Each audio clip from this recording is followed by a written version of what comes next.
Alors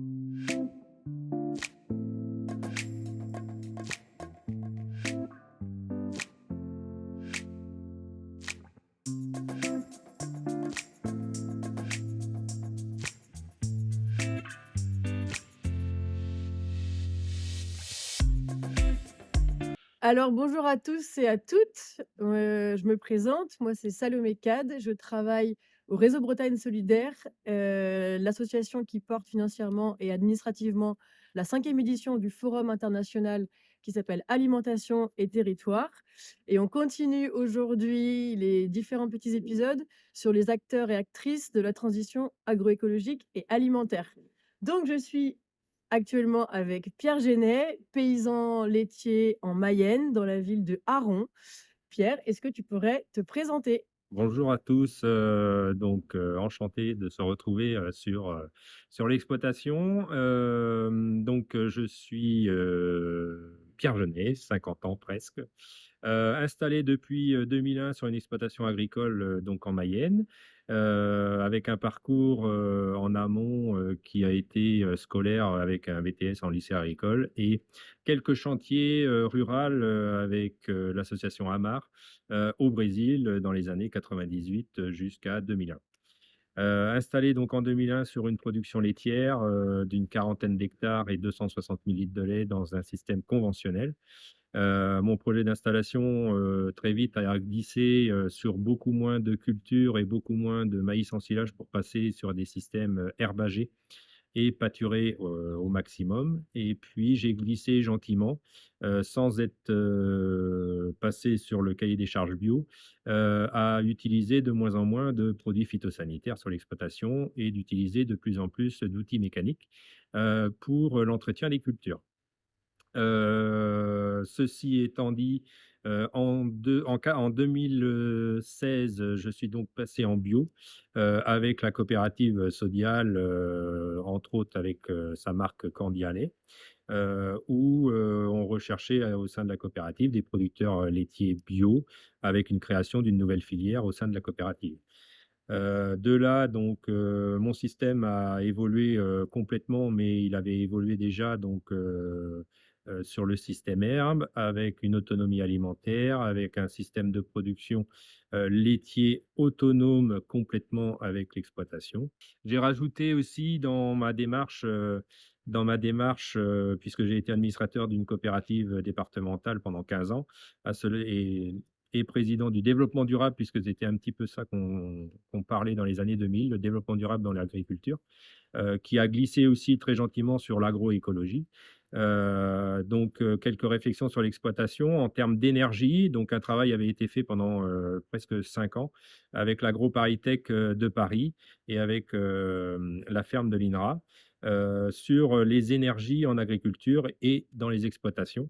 Donc du coup, on a travaillé sur les calculs de réduction de consommation énergétique, alors entre autres, de fioul et électrique, puis aussi sur un travail, dans la ration des vaches laitières, pour essayer de valoriser au maximum, ce qui était produit et consommé pour faire un maximum de lait.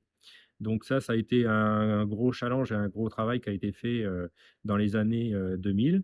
En 2008, je me suis penché sur un projet de couvrir, 1 000 m² de bâtiments, mes stabulations à vaches laitières, pour produire de l'énergie, solaire, donc avec des panneaux solaires où je produis 106 kilowatts crête, tous les ans.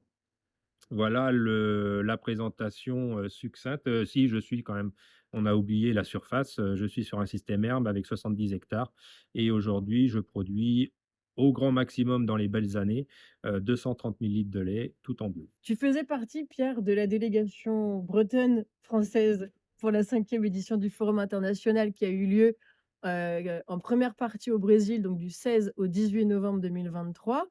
Pierre, l'agroécologie, c'est un concept qui varie d'un pays à l'autre.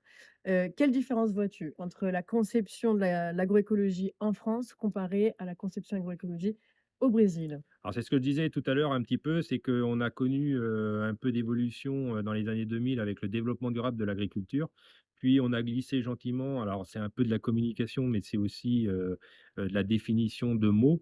On a glissé un petit peu à parler de l'agroécologie, à la française, qui est pas tout à fait pour moi la même agroécologie à la brésilienne. Alors pourquoi je le dis ouvertement? C'est que, l'agroécologie à la française, on peut être dans des systèmes très intensifs, mais tout en étant dans un schéma agroécologique quand même. Mais aussi, l'agroécologie on peut retrouver des cahiers des charges et entre autres le cahier des charges à l'agriculture biologique, qui est bien, française ou européenne. L'agroécologie à la brésilienne que je pourrais dire, n'est pas tout à fait la même définition, en tous les cas pour moi. Quand on parle d'agroécologie et encore, on en a parlé quand même en long et en large, sur le forum, on parle quand même, d'une agriculture de production de produits vivriers, heu et nourriciers, pour, les populations, locales. Ce qui différencie avec, ce qu'on fait quand même en France, bien que en pleine évolution aujourd'hui avec, entre autres les PAT, donc les plans, territoriaux d'alimentation de et territoires, où les gens commencent à depuis quelques années, à se poser la question en France, de produire localement et de consommer localement. Alors soit sur des marchés ou alors dans des cantines ou scolaires ou dans des collectivités pour, approvisionner en produits locaux et bio. Mais c'est un petit peu la différence avec le Brésil où on a une agroécologie de production, je pense, qui est d'abord pour alimenter, les familles au plus proche de la production, soit en assentamento ou en accampamento. Et puis, je vois une évolution, qui se fait, aujourd'hui, au Brésil avec, quelques ouvertures et entre autres pendant, le covid, quelques ouvertures sur, des paniers, sur, de la production un petit peu plus, ouvert à ces réseaux-là. Bon, En Mayenne, il commence à pleuvoir avant et qu'on on est ne dehors. fasse noyer, qu'on soit trop sous la pluie. En partant de ce concept-là et ces différences, donc que tu as pu soulever, est-ce que tu peux considérer que ton système est en agroécologie? Alors, mon système, pour moi, il est dans la définition de l'agroécologie, on est dedans puisque, quand on parle d'agroécologie, on parle environnement, on parle de social, on parle de production locale, on parle, d'agriculture biologique aussi en même temps. Donc, mon système est complètement, intégré à l'agroécologie à la française. Après, je valorise ma production, soit de viande ou de lait, sur l'exploitation, de par une coopérative qui a une dimension international et non, local, mais qui, a des antennes et des industries, très localisées sur le territoire, avec des emplois qui sont locaux, mais, qui est plutôt tourné sur une valorisation de la production, internationale ou nationale. Mais je m'intègre complètement dans l'agroécologie à la Mmh. française et à l'européenne. Super.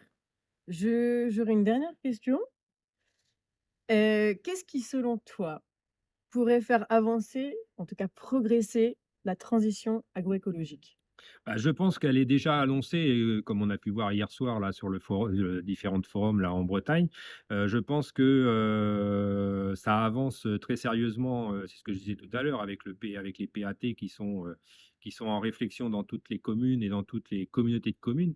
Donc sans doute que là, l'agroécologie va avancer parce qu'il y aura besoin, de masse plus importante, de biens alimentaires. Donc, si les communautés de communes, souhaitent, réellement, avoir de la production de masse, puisqu'il va falloir satisfaire un nombre de repas, sans doute que si c'est rémunérateur pour le paysan, localement, ça ira dans le bon sens, pour que, l'agroécologie locale se développe et qu'il y ait une réelle mutation sur la production. Alors on commence à voir quelques prémices en France, quand même, sur des orientations, budgétaires ou des orientations de cantine ou de collectivités pour, mettre, un curseur important sur la production locale. Merci infiniment pour ton implication, ta participation au forum. Je tiens à préciser que le forum, continue, la partie brésilienne est bien sûr terminée, Mais le forum continue en Bretagne jusqu'à fin janvier avec différentes, tables rondes, des concerts, des ateliers qui seront organisés en pays de Questembert, à Morlaix et à Auray. Et début d'année 2024, la clôture du forum se passera à Ouagadougou, au Burkina Faso. Restez connectés également pour de nouvelles interviews. On continue à capitaliser et essayer d'enrichir toutes les expériences et compétences, autour de la transition agroécologique et je vous dis à très bientôt. À Merci Pierre. bientôt, merci Salomé.